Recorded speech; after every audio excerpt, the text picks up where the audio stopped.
Chapter 13. Sortes Sanctorum. The Valentine. It was Sunday afternoon in the farmhouse, on the 13th of February. Dinner being over, Bathsheba, for want of a better companion, had asked Liddy to come and sit with her.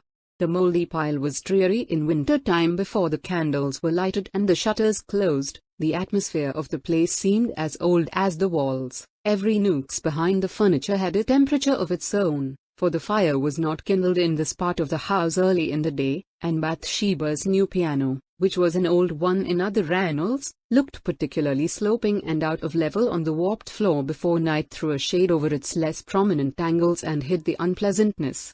Liddy, like a little brook, though shallow, was always rippling. Her presence had not so much weight as to task thought, and yet enough to exercise it. On the table lay an old quarto Bible, bound in leather. Liddy, looking at it, said, "Did you ever find out, miss, who you are going to marry by means of the Bible and key?"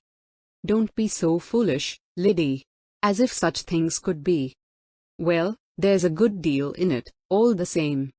"Nonsense, child. And it makes your heart beat fearful. Some believe in it, some don't." "I do." "Very well, let's try it," said Bathsheba, bounding from her seat with that total disregard of consistency which can be indulged in towards a dependent, and entering into the spirit of divination at once. "Go and get the front door key." Liddy fetched it. "I wish it wasn't Sunday," she said, on returning. "Perhaps 'tis wrong." "What's right weekdays is right Sundays," replied her mistress in a tone which was a proof in itself. The book was opened, the leaves, drab with age, being quite worn away at much-read verses by the forefingers of unpracticed readers in former days, where they were moved along under the line as an aid to the vision. The special verse in the book of Ruth was sought out by Bathsheba, and the sublime words met her eye. They slightly thrilled and abashed her. It was wisdom in the abstract facing folly in the concrete. Folly in the concrete blushed, persisted in her intention, and placed the key on the book. A rusty patch immediately upon the verse, caused by previous pressure of an iron substance thereon, told that this was not the first time the old volume had been used for the purpose. "Now keep steady, and be silent," said Bathsheba. The verse was repeated, the book turned round, Bathsheba blushed guiltily. "Who did you try?" said Liddy curiously. "I shall not tell you." "Did you notice Mr. Boldwood's doings in church this morning, miss?" Liddy continued, adumbrating by the remark the track her thoughts had taken. "No, indeed," said Bathsheba, with serene indifference. "His pew is exactly opposite yours, miss." "I know it." "And you did not see his goings-on?" "Certainly I did not, I tell you." Liddy assumed a smaller physiognomy, and shut her lips decisively. This move was unexpected, and proportionately disconcerting. "What did he do?" Bathsheba said perforce. "Didn't turn his head to look at you once all the service." "Why should he?" again demanded her mistress, wearing a nettled look. "I didn't ask him to." "Oh no. But everybody else was noticing you, and it was odd he didn't. There, 'tis like him. Rich and gentlemanly, what does he care?" Bathsheba dropped into a silence intended to express that she had opinions on the matter too abstruse for Liddy's comprehension, rather than that she had nothing to say. "Dear me, I had nearly forgotten the Valentine I bought yesterday," she exclaimed at length. "Valentine? Who for, miss?" said Liddy. "Farmer Boldwood?" It was the single name among all possible wrong ones that just at this moment seemed to Bathsheba more pertinent than the right. "Well, no. It is only for little Teddy Coggan. I have promised him something, and this will be a pretty surprise for him. Liddy, you may as well bring me my desk and I'll direct it at once."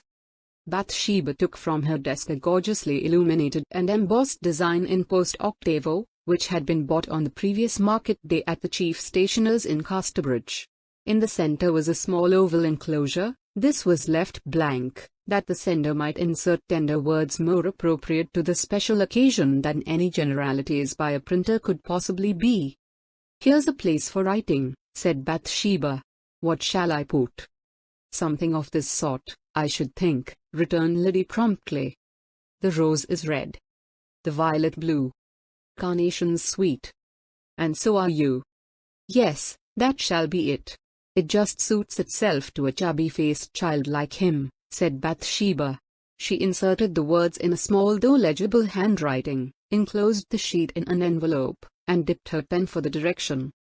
What fun it would be to send it to the stupid old Boldwood, and how he would wonder, said the irrepressible Liddy, lifting her eyebrows, and indulging in an awful mirth on the verge of fear as she thought of the moral and social magnitude of the man contemplated.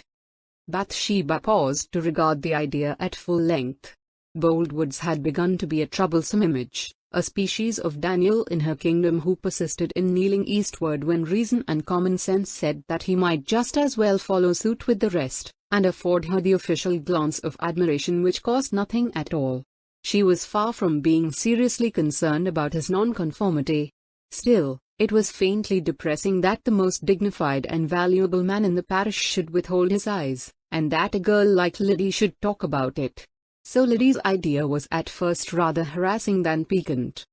No, I won't do that. He wouldn't see any humor in it. He'd worry to death, said the persistent Liddy. Really, I don't care particularly to send it to Teddy, remarked her mistress. He's rather a naughty child sometimes. Yes, that he is. Let's toss as men do, said Bathsheba, idly. Now then, head, Boldwood, tail, Teddy. No, we won't toss money on a Sunday, that would be tempting the devil indeed. Toss this hymn book, there can't be no sinfulness in that, miss. Very well. Open, Boldwood, shut, Teddy. No, it's more likely to fall open. Open, Teddy, shut, Boldwood. The book went fluttering in the air and came down shut. Bathsheba, a small yawn upon her mouth, took the pen, and with offhand serenity directed the missive to Boldwood. Now light a candle, Liddy. Which seal shall we use? Here's a unicorn's head, there's nothing in that. What's this? 2 doves? No. It ought to be something extraordinary, ought it not, Liddy?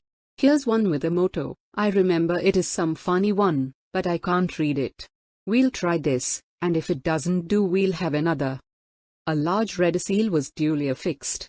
Bathsheba looked closely at the hot wax to discover the words. Capital! She exclaimed, throwing down the letter frolicsomely.